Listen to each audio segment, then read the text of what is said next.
कुछ चेता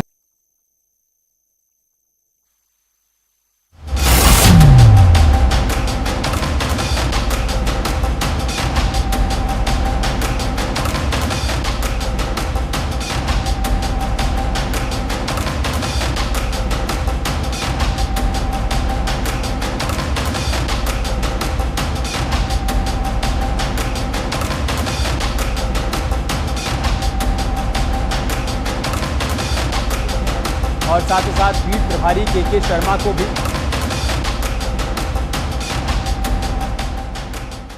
बड़ी खबर हम आपको बता रहे हैं कानपुर से। माफिया विकास दुबे से संबंध के आरोप में विनय तिवारी को गिरफ्तार किया गया है। आईजी मोहित अग्रवाल और एसएसपी दिनेश कुमार ने गिरफ्तारी की पुष्टि।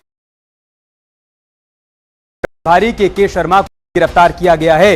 इससे पहले कई घंटों तक एसटीएफ ने विनय तिवारी से पूछताछ की और पूछताछ के बाद चौबेपुर के पूर्व एसओ विनय तिवारी को अब गिरफ्तार कर लिया गया है। इसके अलावा बीट प्रभारी के शर्मा को भी गिरफ्तार किया गया है और बाकायदा आईजी और एसएसपी की तरफ से गिरफ्तारी की पुष्टि भी हो गई है। शुरुआत से ही विनय तिवारी की भूमिका शक के घेरे में रही। उनसे लंबी पूछताछ हुई और उस पूछताछ के बाद अब उनको गिरफ्तार कर लिया गया है। आगे पूछताछ का सिलसिला अभी और चलता रहेगा। इन सब के बीच आपको यह भी बता दें कि चौबेपुर के सभी पुलिसकर्मियों को पहले ही लाइन हाजिर कर दिया गया है और अब पूर्व एसओ विनय तिवारी को गिरफ्तार किया गया है। साथ ही साथ बीट प्रभारी के शर्मा को भी गिरफ्तार कर लिया गया है। कई घंटों तक उनसे पूछताछ चली। एक एक कर तमाम सवाल उनके सामने एसटीएफ ने रखे कि मुठभेड़ के दौरान उनकी क्या भूमिका रही, वो कहां थे, वहां से भाग क्यों खड़े हुए और साथ ही साथ उनके ऊपर जो आरोप लग रहे हैं उन आरोपों पर उनकी क्या कुछ सफाई है, क्या कुछ प्रतिक्रिया है। इन तमाम बातों के बाद आखिरकार उनको गिरफ्तार कर लिया गया। संवाददाता श्याम तिवारी हमारे साथ जुड़ चुके हैं। श्याम, क्या जानकारी है? देखिए, जिस तरीके से घटना सामने आई थी, जिस रात में मुठभेड़ हुई उस रात में जैसे 8 पुलिसकर्मियों को मौत के घाट उतारा गया। जब ये अभियान चल रहा था, जब पुलिस रेड करने के लिए गई थी, तब ये बदमाश तैयार थे, पहले से ही घात लगा करके बैठे हुए थे कि पुलिस आएगी और उनके ऊपर हमला करना है। और इसके लिए उन्होंने रास्ते को रोकने का काम किया और वहां पर जेसीबी लगा दी। और ये सब कुछ हुआ इस वजह से क्योंकि ये जो रेड की सूचना है वो पहले ही लीक आउट कर दी गई थी। तो सबसे बड़ी वजह जो इस नृशंस हत्याकांड की थी वो ये थी कि दुर्दांत अपराधी विकास को ये पहले ही बता दिया गया कि पुलिस उसे पकड़ने के लिए आ रही है। और इसके बाद उस दुर्दांत अपराधी ने अपने साथ शूटरों को बुलाया और पुलिस के ऊपर बाकायदा चारों तरफ से 3 तरफ से घेर करके पुलिस के ऊपर फायरिंग की और 8 पुलिसकर्मियों को मौत के घाट उतार दिया। इसके अलावा 6 पुलिसकर्मी गंभीर रूप से घायल हुए, जिन्हें कि अस्पताल में भर्ती कराया गया। घटना के बाद से ही इस बात का शक बताया जा रहा था कि पुलिस के विभाग में ही कोई ऐसा भेदिया है जिसने इस इंफॉर्मेशन को लीक आउट किया है और इसके बाद इस घटना को अंजाम दिया गया। पुलिस की तफ्तीश धीरे धीरे आगे बढ़ी तो पहले नाम सामने आया तत्कालीन एसओ का विनय तिवारी का नाम सामने आया। पुलिस अधिकारियों ने मामले को संज्ञान में लेते हुए पहले इन्हें सस्पेंड किया। सस्पेंड करने के साथ ही इनको हिरासत में ले लिया गया था। आपको बता दें कि सस्पेंड होने के बाद इनकी आमद पुलिस लाइन में नहीं है, यानी कि जिस दिन इनको सस्पेंड किया गया उसके बाद ही पुलिस ने इनको हिरासत में लेकर के लगातार इनसे पूछताछ कर रही थी। इसके बाद पुलिस की तफ्तीश जब और आगे बढ़ी तो कुछ और पुलिसकर्मियों के नाम सामने आए। लगातार पुलिस के अधिकारी जो चौबेपुर थाने के पुलिसकर्मी हैं उन पर सर्विलांस रख रहे थे, उनके मोबाइल की डिटेल खंगाल रहे थे। कई लोगों के मोबाइल जब्त भी किए गए। इसी सिलसिले में ये भी पता चला कि इस इंफॉर्मेशन के लीक आउट करने और विकास दुबे से संबंधों में के शर्मा का नाम भी सामने आया।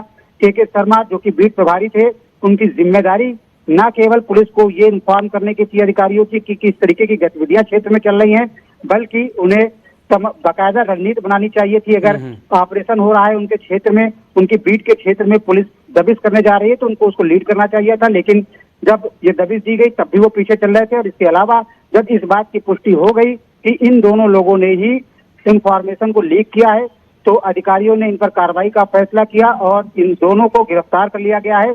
और जो फर्द लिखी गई है, जो FIR लिखी गई है, उनमें इन दोनों के नाम बढ़ा दिए गए हैं। जी, शुक्रिया आपका हमारे साथ जुड़ने के लिए श्याम और जानकारी हम तक पहुंचाने के लिए।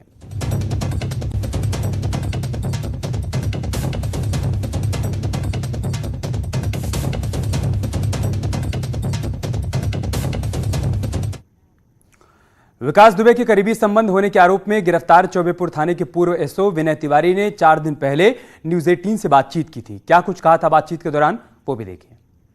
चौबेपुर इलाके में जिस तरह से एक हत्याकांड हुआ, पुलिसकर्मियों के ऊपर गोलियां चलाई गई, उसके बाद चौबेपुर थाने के प्रभारी के ऊपर सबसे बड़े सवाल उठे हैं। विनय तिवारी हैं जिनके ऊपर सवाल उठाए गए हैं कि वो उनके कहीं ना कहीं मिलीभगत है। इसको लेकर विनय तिवारी का क्या कहना है? विनय जी, आपके ऊपर कल से लगातार एसटीएफ के द्वारा शिकंजा कसा गया, पूछताछ हो रही है, कई सवाल उठ रहे हैं, तो क्या कहना होगा आपका? क्योंकि ये बहुत बड़ी बात है कि पुलिस महकमे के एक अधिकारी आप हैं, आप पर ही उंगली उठ रही है। नहीं, मेरे ऊपर कोई पुलिस विभाग द्वारा ऐसा कोई आरोप नहीं लगाया गया है और ना ही मुझसे किसी भी प्रकार की ऐसी कोई वगैरह की गई है। पुलिस विभाग मेरे साथ है और हम लोग इस दुर्दांत अपराधी का जल्द से जल्द खात्मा करेंगे, ये हमारा और हमारे अधिकारियों का पूर्ण विश्वास है। ये कहा जा रहा था कि विनय तिवारी जो नजदीकी संबंध हैं, ये कितना सच है इसमें? ये उस अपराधी को फायदा पहुंचाने के लिए कुछ उसी के लोग इस तरीके की अफवाह उड़ा रहे हैं, बाकी ऐसा ये सब बिल्कुल निराधार है। लेकिन ये भी कहा जा रहा था कि 307 का एक मुकदमा था जिसको दर्ज करवाने के लिए आप आनाकानी कर रहे थे, आप मना कर रहे थे उसके खिलाफ। कितना सच है ये? ऐसा बिल्कुल नहीं है, बिल्कुल गलत बात है।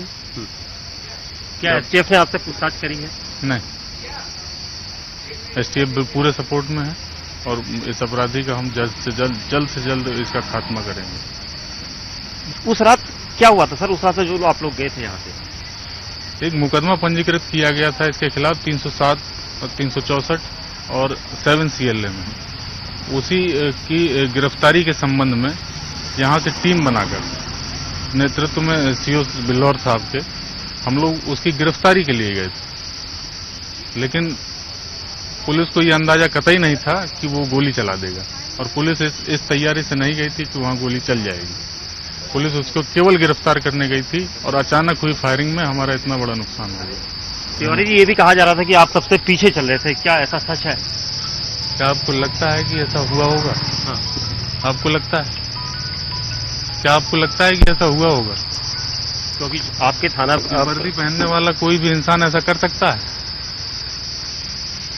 मेरे थाना क्षेत्र का मामला, मैंने सारी पुलिस पार्टी को यहाँ जो है सीओ साहब के निर्देशन में एकत्रित किया और मैं सबसे पीछे चलूंगा। ये कुछ लोग हैं जो उसको फायदा पहुंचाने के लिए और उसकी मदद करने के लिए इस तरीके की खबरें चला रहे हैं। विनय तिवारी जी, आप पर जो आरोप है, आपको लगता है कि जो आरोप लगे हैं वो निराधार है या सही है? आपको क्या लगता है? नहीं, देखिए, आपके थाने में का मुकदमा है, 60 मुकदमा आपके थाने में दर्ज है उसके खिलाफ, और उसके बाद आप जो है लगातार ये कोशिश कर रहे थे कि क्यों नहीं पकड़ा जाता था, वो क्या वजह हो रही थी? उस पर बराबर निरोधात्मक कार्रवाई की जा रही थी और उसके अभी वो कुछ दिनों पहले ही जेल से छूट के आया था और जब वो फिर से इस तरीके की संगीन घटनाओं में लिप्त हो गया तो फिर उसकी गिरफ्तारी के प्रयास किए जा रहे थे।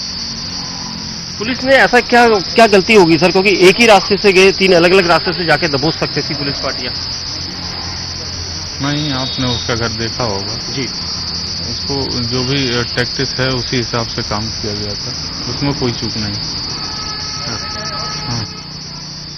तो विनय तिवारी चौबेपुर थाने के प्रभारी हैं जिन पर आरोप लगे हैं कि वो विकास दुबे को बचाने में जुटे थे, लेकिन उनका ये कहना है कि ये आरोप पूरी तरह से निराधार हैं। एसटीएफ ने उनसे कोई पूछताछ नहीं की, लेकिन अभी भी सवाल यही है क्योंकि कई सवाल उनके खिलाफ हैं और पुलिस पार्टियां लगातार है, लेकिन अभी भी जो विनय कुमार तिवारी है चौबेपुर थाने के प्रभारी, एक्सक्लूसिव बातचीत में न्यूज 18 इंडिया को उन्होंने बताया कि उनके ऊपर लगाए गए सभी आरोप निराधार हैं और विनय तिवारी हमेशा से ये कहते आए हैं कि वो कहीं ना कहीं छूट जाता था, लेकिन इस बार रेड मारने के लिए उनकी टीमें लगातार कोशिश कर रही है और उस रात जो कुछ हुआ कहीं ना कहीं पुलिस की इसमें चूक मानी जा रही है। कैमरामैन रंजन के साथ दीपक बिस्ट, न्यूज 18 इंडिया, कानपुर। और विनय तिवारी की गिरफ्तारी के बाद एसएसपी ने क्या कुछ कहा है वो भी देखिए। थाना चौबेपुर में बितरू गांव में 8 पुलिस कर्मचारी एवं अधिकारियों की निर्मम हत्या में विकास दुबे को पूर्व में पुलिस पार्टी के रेड के द्वारा सूचना देने के आरोप में पूर्व एसओ विनय तिवारी एवं बीट प्रभारी के शर्मा को आज गिरफ्तार कर लिया गया है। उनको न्यायिक हिरासत में भेजा जा रहा है। तमाम एविडेंस कलेक्शंस के बाद ये तथ्य सामने आया है। ये जो पुलिस रेड के बारे में पहले से सूचित करने के बाद विकास दुबे के द्वारा अपने को सतर्क करते हुए चारों तरफ से एम्बुश लगा के पुलिस वालों को मारा गया है।